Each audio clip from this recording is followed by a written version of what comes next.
Hello and welcome to episode 21 of Retro Recall: The PS1 Chronicles, a show where we play and rank every PlayStation game ever created.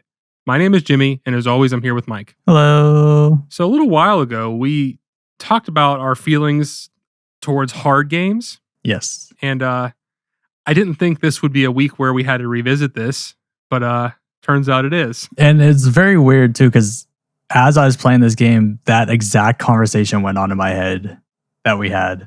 What game was that for anyways? Was that Little Ralph? Yeah. We kind of, it's weird too, because now we're back in the position of another side-scroller game with, I would say, even harder levels than Little Ralph. We'll save this talk for when we get actually into it, but this is one of the hardest games I've played in a very long time, and not in the fun way. I'll get into this more in a little bit, but it was shocking when I first got into it, first of all, and then shocked again once that dial of the difficulty just was turned to max immediately. Now, based on kind of our conversation last time, I would say this is a rage game, honestly. It's borderline to that point. I thought about this more too, and we also got comments on Little Ralph regarding this of how we talked about Dark Souls, how that's a hard game but not a rage game. But someone said in our comments that any game is a rage game if you get mad enough. I was like, touche, that's a good point. But I think we didn't go into too much detail about these definitions of, I feel like a rage game is designed to be a rage game from the start in development. Yeah, you're going to get mad at games, but if it's built with a purpose of just making you angry the entire time, then that would be a rage game. So I think like this is almost borderline of, it's very difficult, but it feels like it's almost deliberately mean in design. Yeah, I mean, the title for our video on Crash Bandicoot is "This Game is Too Mean" or whatever. And this game makes Crash Bandicoot look like a fucking children's toy. And I'm so relieved too that you say that, because as I was playing this, I'm like, I wonder if Jimmy's having like a cakewalk in this game, if he's having a good time, if he's blowing through these levels. Maybe it's just me. Maybe it's a skill issue. I don't know. So this morning, whenever we were texting a little bit and you were giving me little hints as to what was going on, I'm like, okay, we were on the same page then. Yeah. So my other point that I wanted to bring up is, I have played Rayman games before, especially the two newer ones, Rayman Origins, Rayman Legends. I've played a ton of those games, and those are specifically a return to form to this style of game. So I thought they were going to be more like that. So basically, Rayman started like this. Then there's 3D ones, there's spin-offs, whatever, and then they came back to this style maybe like 15 years ago, and there's two games in it, both really good games. Really fun. Yeah, they're hard, but they're pretty forgiving, and they don't feel like rage games. Unless you're trying to collect every single thing, which then, obviously that's going to happen. Yeah, and going off of what you were just saying with the styles, I've only known Rayman as a 3D game. I guess back like reading gaming magazines and whatnot, where that game was coming out, that's whenever I knew about it. And it always looked cool, and I always wanted to play it, but I just never had the chance to. So like diving into this and seeing what this looked like, that was where the first shot came from. I'm like, oh, this isn't a 3D game like I thought they all were. Yeah, I mean, with that, we might as well just hop right in.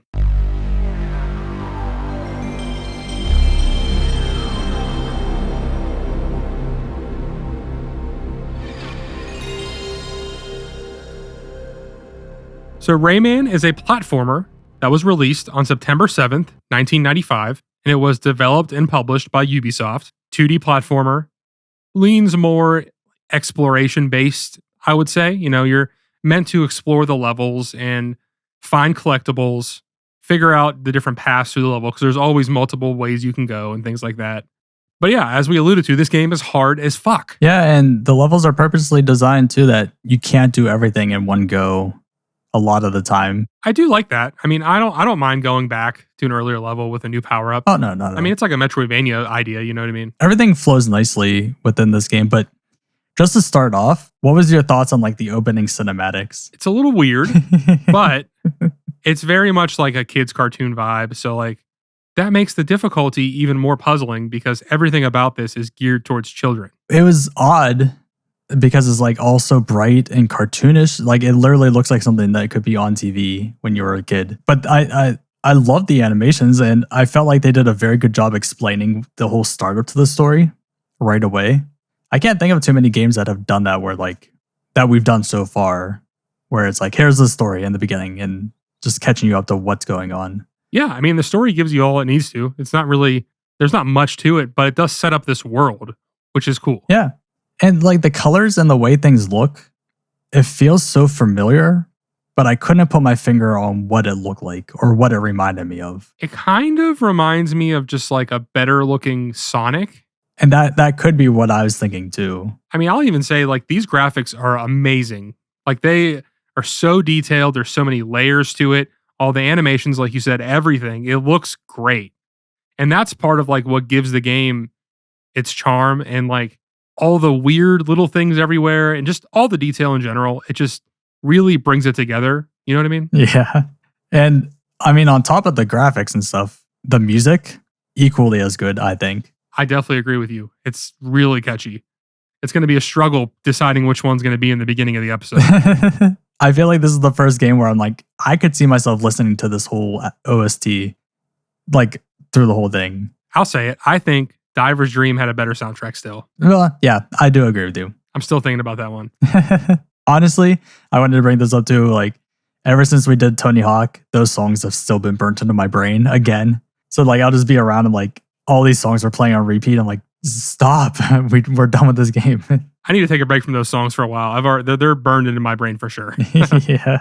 But yeah, so once you get into the first level, it's very misleading right off the bat. Like, I get that there's like a tutorial level in a sense, but it's so simple. And you're like, oh, okay, here's these enemies. You just got to jump over them. Oh, now you have a punching thing. Now you just got to punch them. And I guess the way that these break up is that you have 6 different worlds in this game.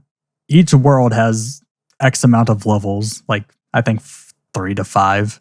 Each level then has like 3 to 6 parts within inside of that level. So there's like several layers to these levels. They feel too long, in my opinion. I mean, let's just start here. Like, how long did you play and how far did you make it? It was about an hour and a half ish.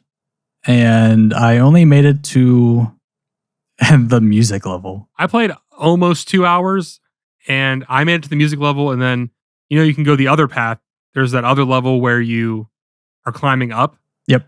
I tried that one too. I beat that one. Okay. But after that, yeah, I tapped out on the band, like the music level. You know what I mean? Yeah. And the one you're talking about where the water's rising, that's where I got my first game over because that stupid guy with the gun. Like the bullets that have hammers in them? Yeah. There was times I would hit him and he'd die one hit.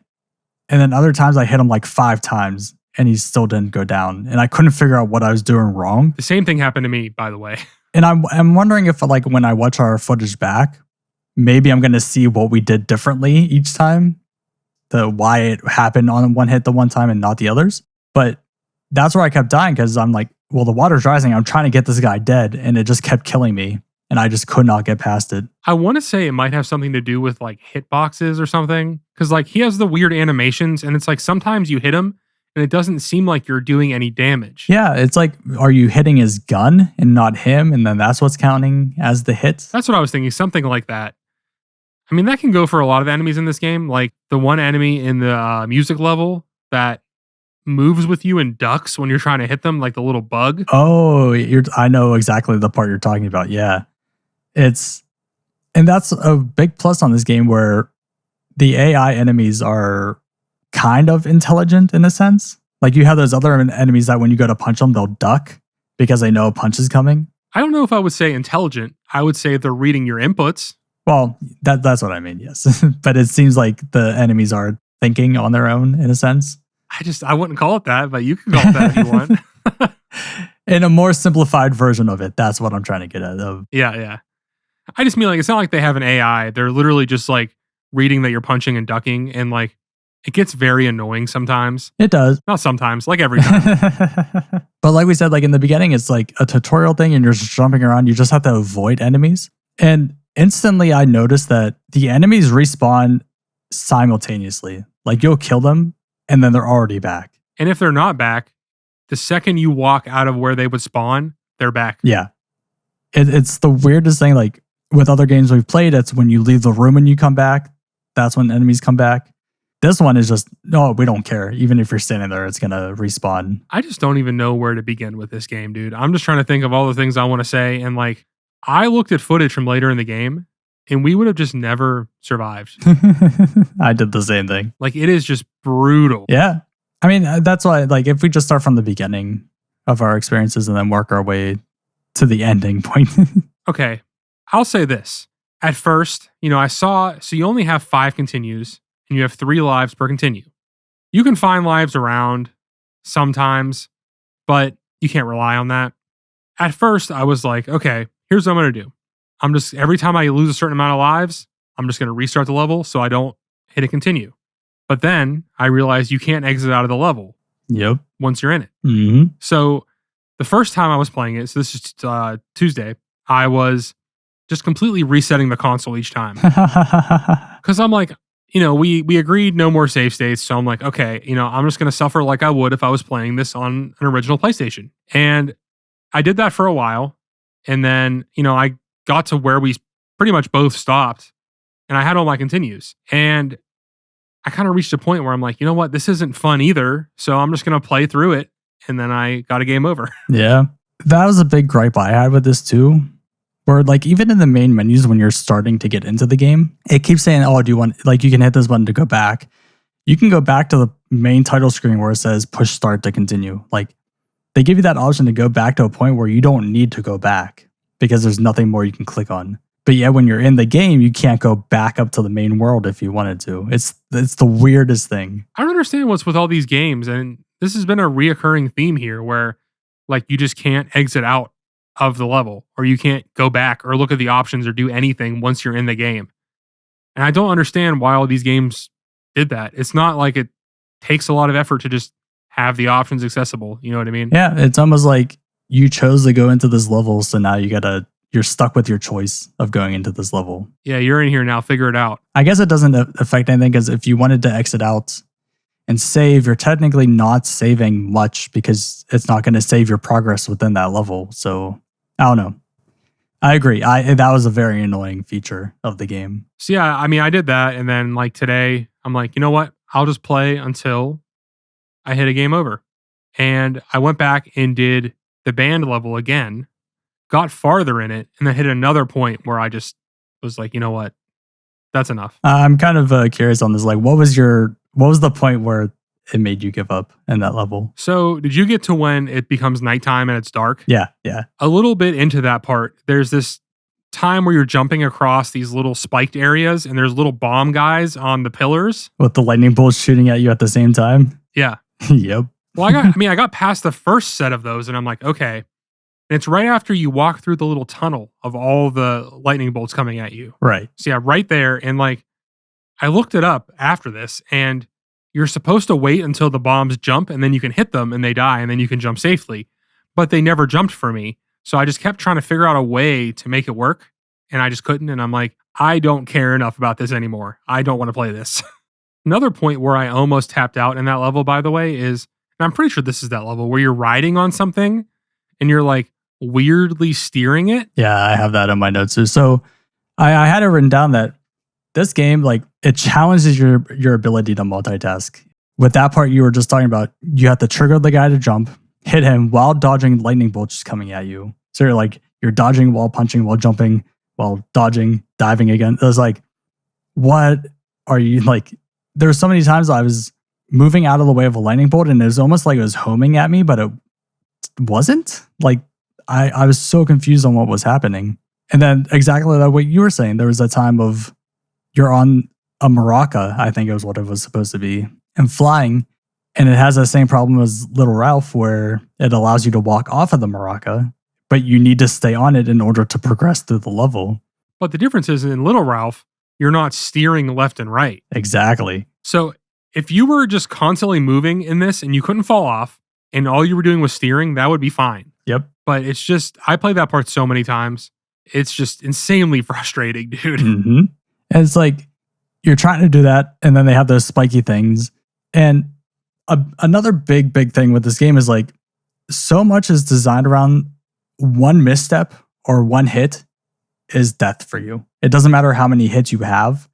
You can have all the energy in the world. You get hit once and that's complete death because of the way that your character reacts to getting hit. Couldn't tell you how many times I fell in the water or fell off the edge or into spikes because I'm trying to do something else. I get hit, I fly back and just go right down. Yep. Especially in like the music world too, with the notes that are just sitting there like kind of off screen, but not really. And I jumped up and hit them and then it hurt me. I'm like, why does that hurt me if that's just randomly just sitting there? Like that made no sense to me. I firmly believe this game was built to make you mad. It almost reminds me, and I don't know if this is a weird comparison or not, but like it's kind of like Super Meat Boy almost. But like, what if Super Meat Boy was slow and had continues? Because this is all trial and error. That's all that this game is. I could see it from that aspect, yeah. You can't prepare for anything. You just have to do it. You get killed by some random fucking thing, or you die, or you fall off, and then you have to do it again and remember where that happened. Music level, great example where you jump on the cloud and it just takes you right into the spikes if you don't know. Oh, yep. Yeah. But going off of that, there's also other levels where you jump on a platform and it goes down, and that's a good thing. So it's like you have to really understand where things take you in the level and what ones lead to death, while which ones lead to an extra life or a power upgrade. I just feel like the game is pretty much just like taunting you. It's like it knows that you don't know. So it waits for you to die. You figure it out. You get a little bit farther. Maybe you're about to make it to a checkpoint. It does it again. I don't know. Yeah. I just feel like that's all this game is trial and error, and it's just a memory game. You need to make sure you remember where every little thing is and do it in this exact order, or else you can't win. And that's where the continue system confuses me, because if it's deliberately this hard, and not hard because of poor level design, like how it was for Expendables, just literally just it was built to be a hard game.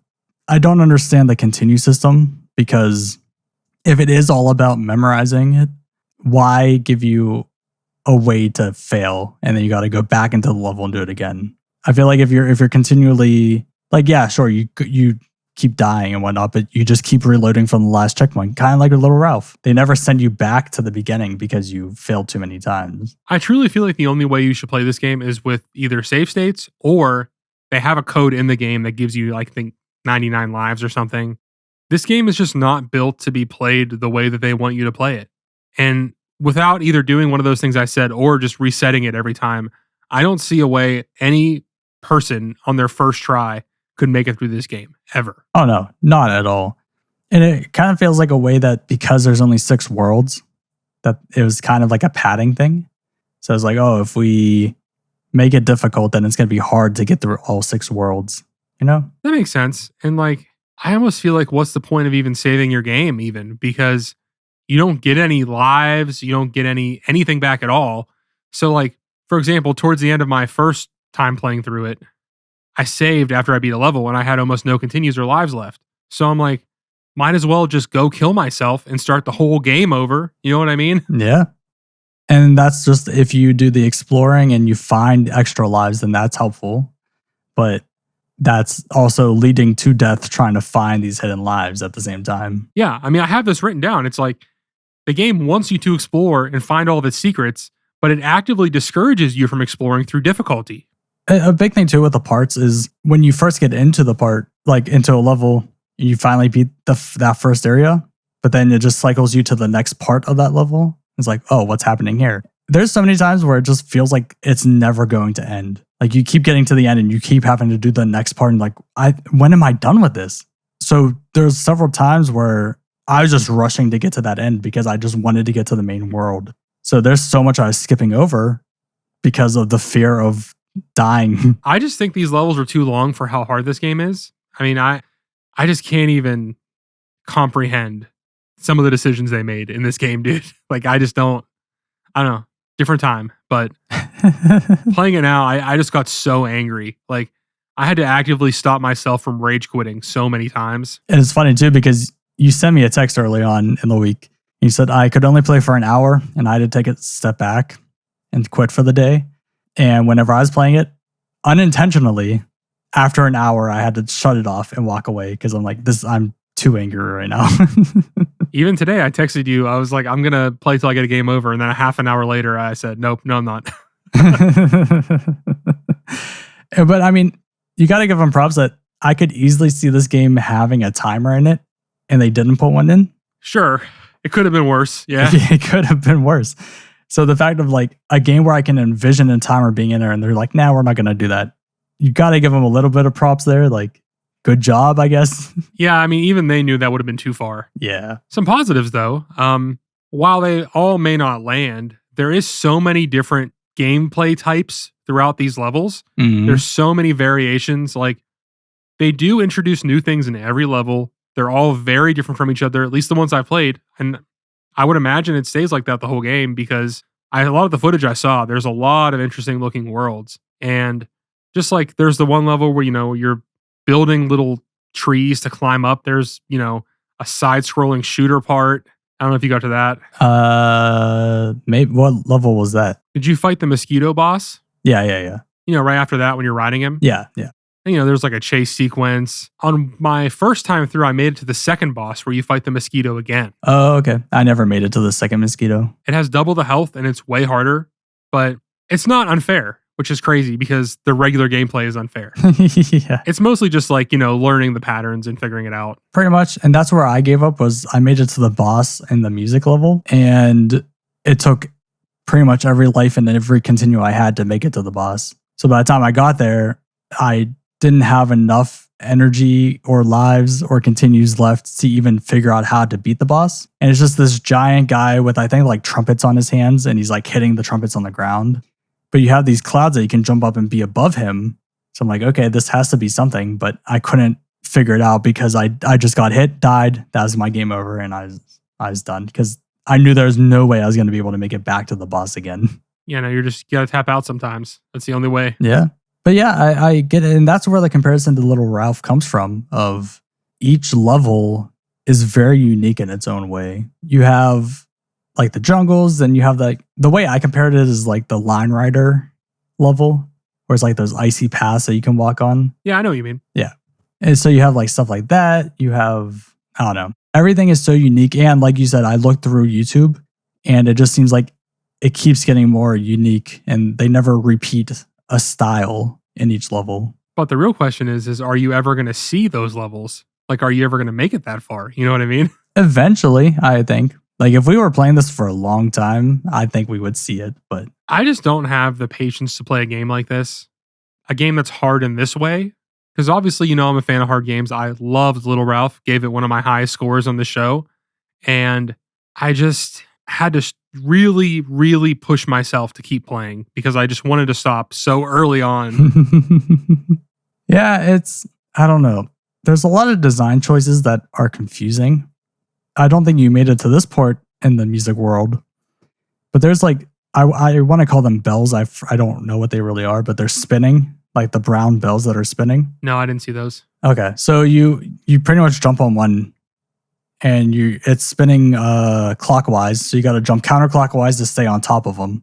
But this thing's flying through the level, so you're having to stay on it, which isn't too bad. But then there's these spiky things all throughout the level. So on top of watching where your character is and where the next bell is that you need to land on, you're also having to watch the rest of the level of where's the spike thing, which way's the guy gonna go, which one do I have to stand on to not be hit.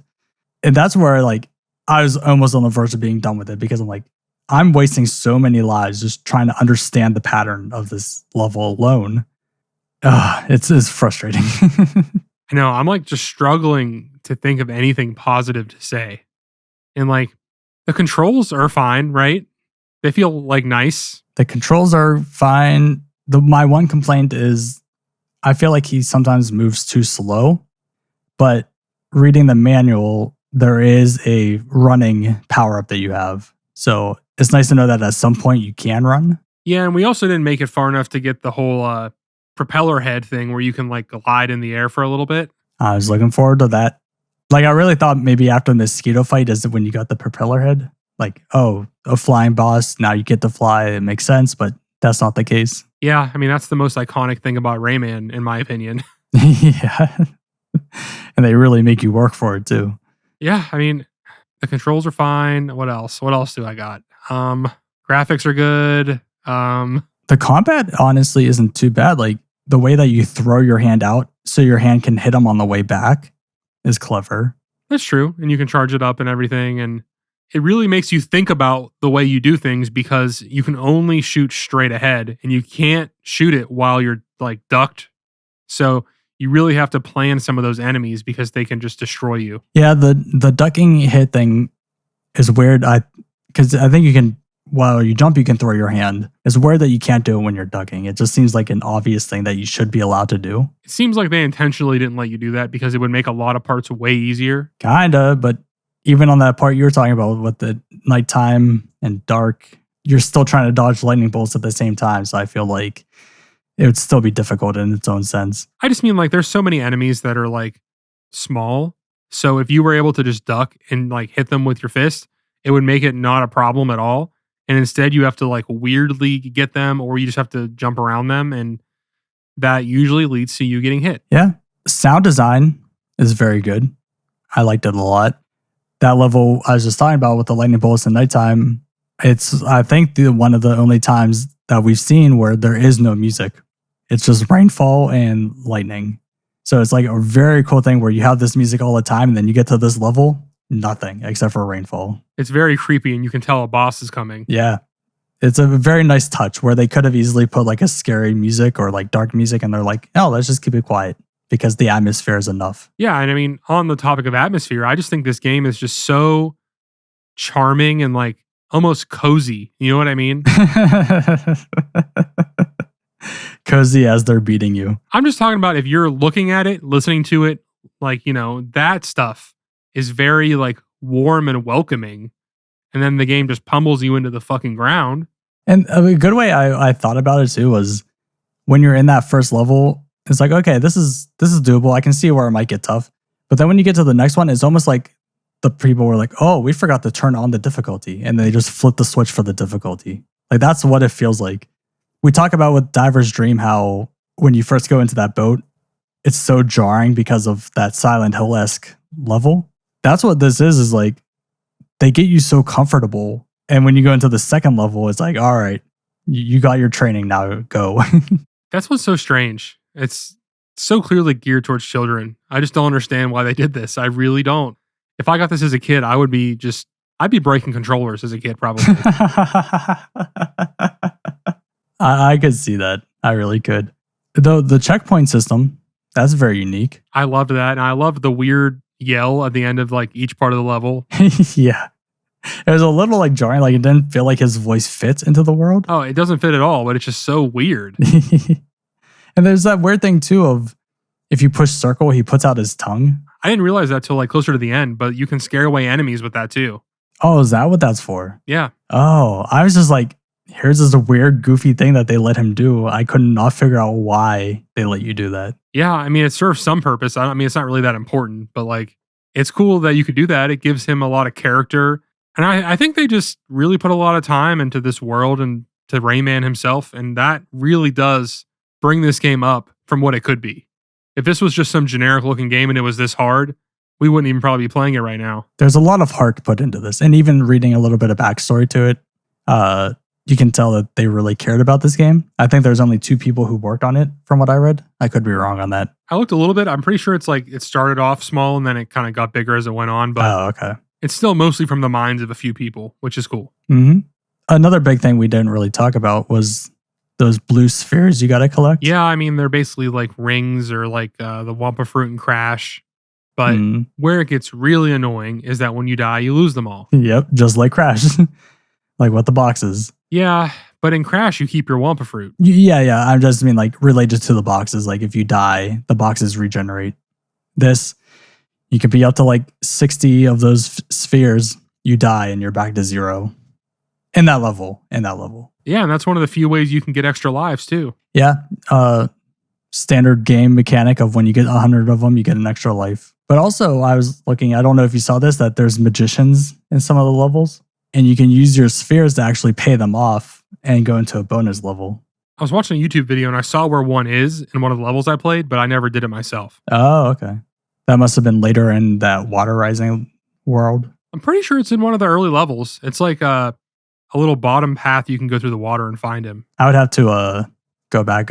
Maybe I've seen one and I just wasn't paying attention that much. But as far as I can recall, I've never actually seen one. No, I didn't see it, but like in the YouTube video, I saw where it is. Oh, YouTube video. Oh, okay. It's a cool touch, and you can get extra life for doing the bonus level. But the one that I saw, at least, they're in hard to reach places. So like you're taking a risk even by doing it. So at the end of the day, like it's probably not even worth the risk because you might die on your way there. And even if you get the extra life, it doesn't really matter. Yeah. I mean, that just goes back to what I was saying before with the difficulty. It's like, why explore? Why not just hurry up and get through the level? You know? Well, to go off of that, so what I was reading in the manual is in order to even unlock the 6th and final world, you need to find all those cages. I was just about to bring that up. And I would never in a million years wish that upon my worst enemy. It almost makes it seem like 100% in Crash is a cakewalk. I don't even know what to say about it. Like, it's just so intense. You know what I mean? I couldn't imagine as a kid playing this game, you get to the final world and it's like, oh, it's locked. And what are you talking about? It's locked. And then go and read the manual. Oh, I need to go find all those cages. I think as a kid, that'd be my breaking point. If I even made it to that world and I couldn't play it, I'm done. I'm done. Yeah. I mean, I feel like we've kind of said all we're going to say on this. We just keep going on about this difficulty.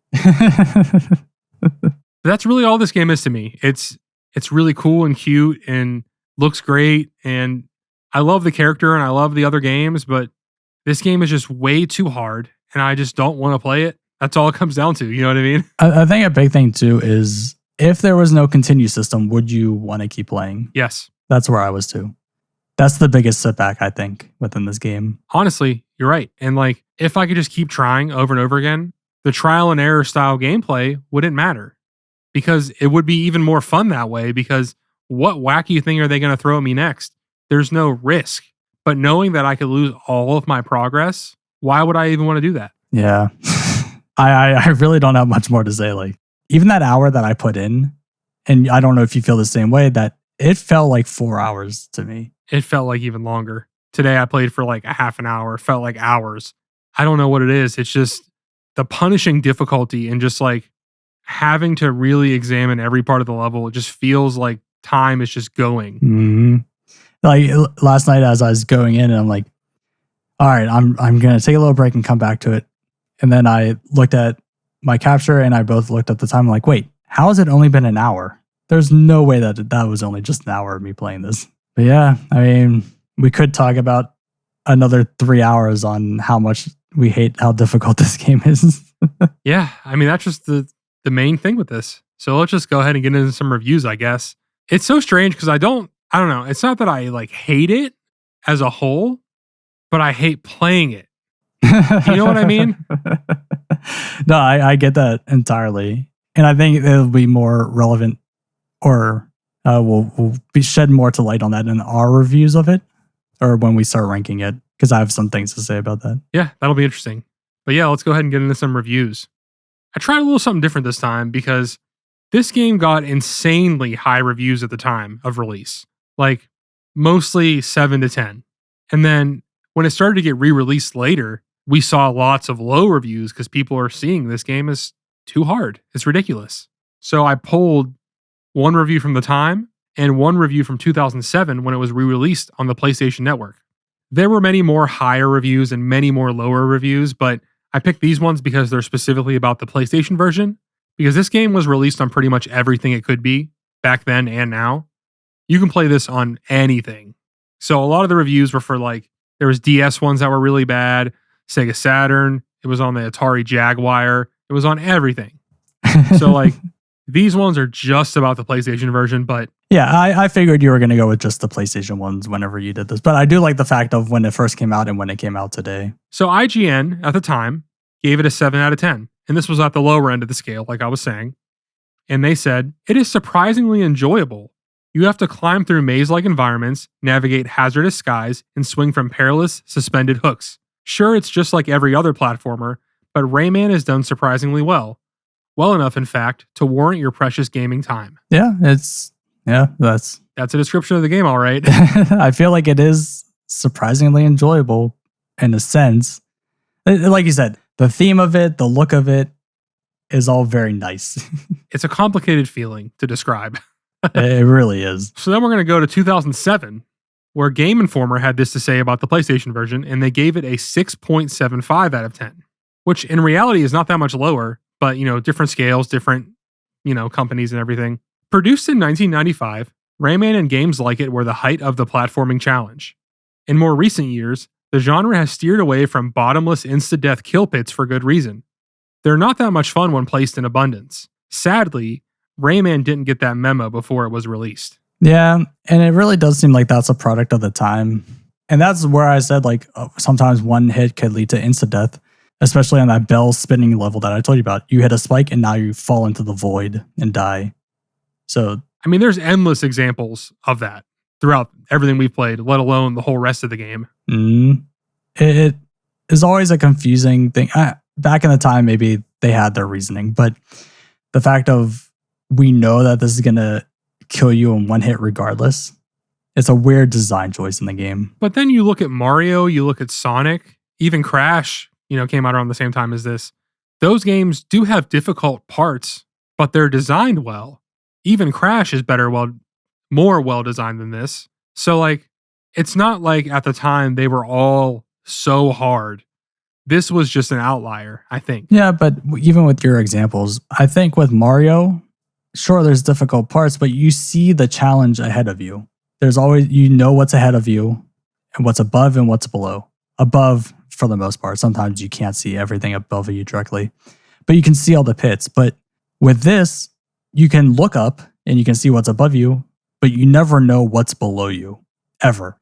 So there's times where you're just doing a blind faith of a jump to hope that you're going to land on a platform, if there even is a platform down there. We didn't even bring that up, but that's one of the most frustrating things to me in any game is just blind jumps and just not knowing what you're doing, knowing that you could die because the game doesn't want to show you what's coming up. And that's where, so I get where you're saying, but at the same time, it just comes down to Mario and Crash just had that better design to it where they show you the hazards ahead of time and you're not ever caught off guard. And that's the thing with the newer Rayman games, the perspective is zoomed out so you can see everything. Oh, okay. He's a little smaller on the screen and, it does fluctuate too. It's not always like that. But for the most part, it seems like they learned that this is not the way. And there is a second one, right? So we will be coming back to this. Well, the second and third ones, I think, are both on PlayStation and they're both 3D platformers. So this is the only 2D one. Interesting. But that brings us to our scores. And I kind of went through a big range this week. And I think I've settled at where I'm going to be. What was your starting score? Because we always have a starting score. First thing I wrote down was 6.5. Okay. But I have a feeling we're going to be pretty close to the same page here. So obviously I don't need to go on about the difficulty again. Pretty obvious how we feel about it. I love the style. I love the art. I love the character. I love everything about it, but actually playing the game. And I was looking at this list, our ranking right now, around the kind of area where I'm going to place this. And there's another game where I felt almost exactly the same way. And that game is Soul of the Samurai. Oh, wow. I loved the aesthetic. I loved the way it looked. I loved, all the stuff around it, but I didn't like playing the game. So I'm going to put this game right where that is at a 5.5. Wow. So that's interesting. That's a lot lower than I was expecting you to go. It's just not fun to play. I don't, at the end of the day, I just don't want to play it. I want to play it. You know what I mean? It's like, I want to like this, but it's just not, it's not fun. And I don't want to just struggle. And I could use cheats and play it, but that's not, we've kind of went through that where we're not taking save states or cheats into account here. What if you're just playing the game straight up as the developers intended? And if I'm doing that, I'm having a bad time. I get that. So I started at a 7.5 at the beginning. Whoa. Yeah. Okay. The way I looked at it was, it was very comparable to Little Ralph, where it's a very difficult game, but there's so much personality behind that game. But like we said, the biggest differences between the two comes down to the continues. If Ralph had the continues, we wouldn't have had it as high as it was. And I could see myself getting better at this eventually. But like you said, it just comes down to memorizing. You got to remember what parts do what and how to get through it. The more we talked about this, the more I started realizing, did I actually really have a fun time? I realized I didn't. as much as I thought I would. But I don't know. I kind of have like this little love for rage games in a sense. It's not something that I'll play all the time, but I do enjoy them here and there. You like pain. But I was thinking 7.5 after this conversation is way too high. It should not go that high. I do think I'm going to drop it down a little bit and go with a 6.5. All right. Yeah. I mean, I feel like 5.5 is a little harsh, but I just really didn't want to play. I really didn't want to play it today. And I think it's too hard. And I love hard games. At the end of the day, like, to me, if I don't want to play a game, I have to give it a bad score. You know what I mean? No, I get that. If I'm looking at our ranking, like, pretty much Soul of the Samurai and lower are games that I don't want to go back to and play. But most of the ones above that, I say most, not all, I would go back and play. And Soul of the Samurai is at a 5, so that makes sense. Just at halfway, that's where the cutoff, and that aligns with what it should be. Which is funny because Diver's Dream got a 6.5 and a 5.5, and we just swapped our numbers on that. So I feel like I enjoyed this a little bit more than I did Diver's Dream, and you hated it more. I mean, that's fair. You know, we're not always going to like the games the same way, and don't get me wrong, I still love Rayman as a whole. And I'm really excited to play the second and the third one because they're different. But I will never play this game again. I can confidently say that. I could say that too. As much as I want to try, I just think back to how angry I got within an hour and was like, it's never going to happen. I know it's never going to happen. So I'm just not going to waste my time. I was just going to say, even if you did it with cheats, it still wouldn't be satisfying or fun in the way that a platformer should be, you know? And I don't get enjoyment either of like using cheats because it's like, it takes away the difficulty or takes away the element of the game. It's like, I'm just doing this to beat the game at this point. Yeah, I want to play a well-designed game, not a really hard game that I'm cheating my way through. Exactly. But yeah, so we have a 3-way tie between Diver's Dream, Destruction Derby, and Rayman. I know where I'm going to put this, but do you want me to go first? Well, where I would put it is between the two. Yep, that's what I was going to say too. This is better than Destruction Derby, and although I did give it a higher score than Diver's Dream, I would probably play Diver's Dream more than I would play this game, which is weird. Yeah, I agree with that. They both are kind of similar in a way. You know, that's like very charming, and I love all of the aesthetic things about it, but the act of actually playing them both is just not the best. Yeah. It just comes down to each one has its own difficulties for one reason or another. I just feel like I like the personality of Rayman more, but I do understand that Diver's Dream is a more polished, I would say, in terms of gameplay, not so much in other senses. Well, not, you know, you go back to Destruction Derby as well. Like, that game I feel like has great gameplay, but it has none of the other stuff. Exactly. So it just seems like this 6 area is just things that could be really great, but they just hit the mark in some aspect. Yeah, I mean, that's kind of how I feel about a lot of the games in the middle of the pack here. It's like, I like a certain aspect about them a lot, but then the rest of it kind of brings it down for me. So, all right, so that will put Rayman at number 14. Yep. I'm excited to get to more, you know, good games. It's been a little bit now. Yeah, it's we had that though. We had that run of really bad games that make us really angry, and then we come back and play a really fun game. But like we saw with Siphon Filter, I feel like we have to play these really bad games to really appreciate when a developer goes above and beyond with little features here and there that we typically wouldn't notice. Yeah, I also don't know why I'm saying we played a lot of bad games lately. And recently we've played Tony Hawk and we've played Siphon Filter. So like, those are both pretty high on our list, you know, one of them being number 1. So it's just a bummer to play a bad game, especially when you think it's going to be good. I think we got too used to so many good games that now we're getting these bad games and we're not excited about that now. Yeah, we're back to this shit. I honestly thought Rayman was going to be like an 8 or a 7 at least. Regardless, I never was going to go above Little Ralph because I think that one is just better in every single way. Honestly, if they didn't have the continues, like I keep saying, it would have been competing with Little Ralph, I think. If I could play with as many continues as I wanted, I'd put this at like a 7 probably, just because the difficulty isn't as big of a deal. But it is what it is. Well, that is going to do it for us. Thank you so much for watching or listening. If you enjoyed this, please remember to like and subscribe as well as give us a rating on podcast services. We'll see you next week. Yeah!